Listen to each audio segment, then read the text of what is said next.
സുഹൃത്തുക്കളെ എല്ലാവർക്കും പുതിയൊരു സ്വാഗതം. അപ്പം സുഹൃത്തുക്കളെയൊക്കെ എല്ലാവർക്കും ഉപകാരപ്പെടുന്നു. ഈ കടയിൽ നിൽക്കുന്ന ആൾക്കാരാണെങ്കിൽ അവർക്ക് തീർച്ചയായും ഉപകാരപ്പെടുന്ന വീഡിയോ തന്നെയാണ് ഈ വീഡിയോയിൽ ഡിസ്കസ് ചെയ്യുന്നത്. ഇനി നിങ്ങൾ കടയിൽ കയറുന്ന ആൾക്കാരാണ് അവർക്ക് ഈ വീഡിയോയിൽ ഉൾപ്പെടുത്തുന്നത്. അപ്പോൾ നിങ്ങളെല്ലാവരും കടയിൽ കയറുന്ന ആൾക്കാരാണെങ്കിൽ മാക്സിമം ശ്രദ്ധിക്കണം വെച്ചാൽ കറക്റ്റ് ശമ്പളം തരണം, എപ്പം തരുന്നു, ഏത് സമയത്ത് തരും, ഏത് ഡേറ്റ് തരും, A to Z കാര്യങ്ങൾ അന്വേഷിച്ച് മാത്രം കയറിയാൽ മതി. എന്നെ പോലത്തെ കുടുങ്ങിയ ആൾക്കാർ പോലെ നിങ്ങൾ ആരും കുടുങ്ങാതിരിക്കാൻ വേണ്ടിയാണ് ഈ വീഡിയോ ഡിസ്കസ് ചെയ്യാൻ ഉദ്ദേശിക്കുന്നത്. അതുകൊണ്ട് ഇത് മാക്സിമം ആളുകൾ ഷെയർ ചെയ്യാൻ മറക്കരുതെന്ന് കുറേ ആളുകൾ അഭിപ്രായം പറയുന്നുണ്ട്. അതും കാരണം കൊണ്ടാണ് ഞാൻ വീഡിയോ ചെയ്യാൻ ഉദ്ദേശിക്കുന്നത്. അതുകൊണ്ട് നിങ്ങളെ ഈ നിസ്കരിക്കുന്ന വല്ല ഈമാനിലെ മറ്റേ ആൾക്കാർ വലിയ കടയിൽ അവർക്ക് ശരിക്കും വിശ്വസിക്കാൻ പാടില്ല കേട്ടോ. അവരന്ന് നിങ്ങൾ എപ്പോൾ തരുന്ന A to Z കാര്യങ്ങൾ അവരോടും ചോദിച്ച് മനസ്സിലാക്കിയിട്ട് മാത്രം കയറാൻ പറ്റും. കുറേ ആളിങ്ങനെ പെടുന്ന ആൾക്കാരുണ്ട്. കാരണം ശമ്പളം തരില്ല, നാളെ തരുന്ന ലേറ്റാക്കി വെറുതെ വേസ്റ്റാക്കും. അതുകൊണ്ട് നമുക്ക് നമ്മളെ കുടുംബത്തെ പോറ്റും വേണ്ടേ, അവർക്ക് ആ ചിന്ത അവർക്ക് മെയിൻറ്റെയിൻ ഉണ്ടാവില്ല. അവർക്ക് ബിസിനസ് ഇങ്ങനെ മുന്നോട്ട് പോകണം, അതാണ് അവരെ മെയിൻ ലക്ഷ്യം. അവർക്ക് അവരുടെ കച്ചവടം സ്റ്റാർട്ടാണ്, എന്നാൽ അവർക്ക് പ്രശ്നം. നമ്മളെ കാശ് അവർക്ക് നോക്കുന്നില്ല, നമ്മളെ പ്രശ്നം അന്വേഷിക്കുന്നു, കാര്യമൊന്നുമില്ല. പക്ഷെ ഒരു പറഞ്ഞ് നടത്താന്ന് വെച്ചാൽ പൈസ ഇല്ല. അത് ഞാൻ അവരുടെ കാര്യത്തിൽ 100% അവരുടെ എതിരാണ് നിൽക്കുന്നത്. കാരണം വെച്ചാൽ അവർക്ക് സിമ്പിളായിട്ട് പൈസ സിമ്പിളായിട്ട് ഉണ്ടാക്കാം. കാരണം വെച്ചാൽ അവർ പിന്നെ ഏത് സാധനം ഓർഡർ ചെയ്യുമ്പോൾ ഇപ്പം തുടക്കം മുതൽ കേക്കിൻ്റെ കാര്യത്തിൽ പാലിൻ്റെ കാര്യത്തിൽ നോക്കാം. 1 ലിറ്റർ നമ്മളെ കടയത്തുകാരനെ കുറിച്ച് ഞാൻ പറയുന്നത്, 1 ലിറ്റർ പാലിന് 60 രൂപ ചാർജ് ചെയ്ത്. പക്ഷേ 60 ഗുണിക്കണം 10, ഒരു 10 രൂപ ചായ 60 ലിറ്റർ പാലിന് 500 രൂപ ലാഭം. ചില 500 100 രൂപ വെച്ച് 400 മിനിമം കൂട്ടാം. 400 രൂപ അവർക്ക് ലാഭമായി. അങ്ങനെ 23 ലിറ്റർ പാലാണ് ഡെയിലി വരുന്നത്. 23 ലിറ്റർ പാലിന് 11,500 രൂപ ലാഭമായി സിമ്പിളായിട്ട്.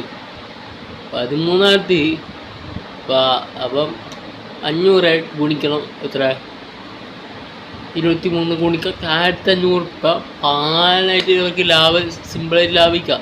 പക്ഷേ അത് മാത്രമല്ല, ഇവർ വെച്ചാൽ 5 മണിക്ക് മാക്സിമം ഫ്രിഡ്ജ് ഓഫാക്കാം.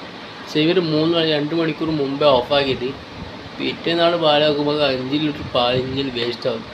ആ വേസ്റ്റ് അങ്ങനെ കളയിൽ കളിയെന്ന് പകരം നിങ്ങൾക്ക് പാൽ കംപ്ലീറ്റ് ആകും. നിങ്ങൾക്ക് കൊടുത്താൽ നിങ്ങൾക്ക് റിപ്പീറ്റ് മാറിയിട്ടതല്ലേ, ആ ചിന്ത അവർക്ക് മൈൻഡിലില്ല. പിന്നെ എന്തിന് ബിസിനസ് നടത്തിയ കാര്യമോ. രണ്ടാമത്തെ ഓപ്ഷൻ എന്ന് വെച്ചാൽ കേക്കിൻ്റെ കാര്യത്തിൽ കേക്ക് ഇങ്ങനെ അവർ ഓർഡർ ചെയ്യും. കേക്കെന്ന് വെച്ചാൽ ഡെയിലി ഇപ്പോൾ കമ്മിയായിട്ട് ഓർഡർ ചെയ്താൽ പിറ്റേന്ന് നമുക്ക് കേടാവില്ല. അവർ കേടാവുന്ന ചിന്ത വെച്ചിട്ട് അവർ പിന്നെ കേടാന്ന് പ്രതീക്ഷിച്ചിട്ട് അവർ പിറ്റേന്നാൾ കളിയുന്നത്. നിങ്ങൾ ചെയ്യാതെ കമ്മിയായിട്ട് ഇതാക്കി ഓർഡർ ചെയ്യാം. എന്തിനാണ് ഇനി അത്യാവശ്യം ഉണ്ടെങ്കിൽ അവർ വിളിച്ചപ്പോൾ ഓർഡർ ചെയ്ത വരില്ലേ കമ്മിയായിട്ട്. അതിന് തീർന്ന ആ ദിവസം 1 ദിവസം കൊണ്ട് തീരെ വെച്ചോ അപ്പോൾ ഓർഡർ ചെയ്താൽ അവർ തീരില്ലേ, വേറെക്കൊന്നും കുഴപ്പമില്ലല്ലോ. അതുകൊണ്ട് കമ്മിയായിട്ട് ഇതാക്കിയെങ്കിൽ ഇവർ ചെയ്ത് വെച്ചാൽ ഒരു ക്രീം കേക്കാണ്, എന്താ കേക്കാണ് പറ്റുക. പിറ്റേന്ന് നമുക്ക് അത് വേസ്റ്റാക്കി വെറുതെ കളയുന്നത്. ആ പാവപ്പെട്ടാർക്കും കൊടുത്തിരുന്നത് നല്ല ഗുണമല്ലേ, 6 ആഹൃത്തിൽ രക്ഷപ്പെടില്ലേ. അത് മാത്രമല്ല ഓട്ടെ, പിന്നെ ആ പൈസ ആ പൈതി കേക്ക് ഓർഡർ ചെയ്ത് ബാക്കി പൈസ അങ്ങ് ലാഭിക്കാമല്ലോ. ലാഭിച്ച പൈസ കൊണ്ട് എത്ര ഇതാക്കാം, എത്ര ഒരു നേരത്തെ തൊഴിലാളിൻ്റെ ചിലവ് വീട്ടാനുള്ള പൈസ ഉണ്ടാവില്ലേ, അത് പോട്ട് 11 മാസം കൂടുമ്പോൾ നിങ്ങൾക്ക് എത്ര ആ പൈസ ലാഭിച്ചാൽ എത്ര ലാഭമായി. അല്ല, ആ പൈസ വേസ്റ്റാക്കാൻ എത്ര മാസം കൊണ്ട് എത്ര പൈസ നഷ്ടമായി. ബിസിനസ് തകരാൻ കാരണം പ്രധാനപ്പെട്ട കാരണം ഇതാണ്. നിങ്ങൾ ചിന്തിക്കണം, മനസ്സിലാക്കേണ്ടതാണ്. അല്ലെങ്കിൽ പിന്നെ ബിസിനസ് നടത്തിയിട്ട് വലിയ കാര്യമില്ല. ഞാൻ പറയാം, ഇങ്ങനെ വേസ്റ്റാക്കി നിങ്ങൾ ചിന്തിച്ച് നോക്കണം. ഈ വേസ്റ്റാക്കിയിട്ട് കേൾക്കുന്നുണ്ട്, നിങ്ങൾ മാസം കൂടുമ്പോൾ എത്രയാത് വേസ്റ്റാകുന്ന കാരണം ഡിവൈഡ് ചെയ്താൽ മതി. പൈസ എല്ലാം ഇവിടുന്ന് നഷ്ടമതി. പിന്നെ ബിസിനസ് നടത്തിയിട്ട് കയറി ഇതാ ബിസിനസ് പറയില്ല, ഇങ്ങനെ ബിസിനസ് പറയില്ല. നാളേക്ക് ചിന്തിക്കാനും ബുദ്ധി മൈൻഡായിട്ട് വേണം. അല്ലെങ്കിൽ എന്തിനാ ബിസിനസ് നടത്തിയിട്ട് കാര്യം ഞാൻ പറഞ്ഞു. അതുകൊണ്ട് ആൾക്കാർക്ക് നമ്മൾ തരാത്തത് കൊണ്ട് ഞാനിങ്ങനെ വർത്താനം പറഞ്ഞു. ഞാൻ വീഡിയോ ചെയ്യാൻ ഉദ്ദേശിച്ചതല്ല.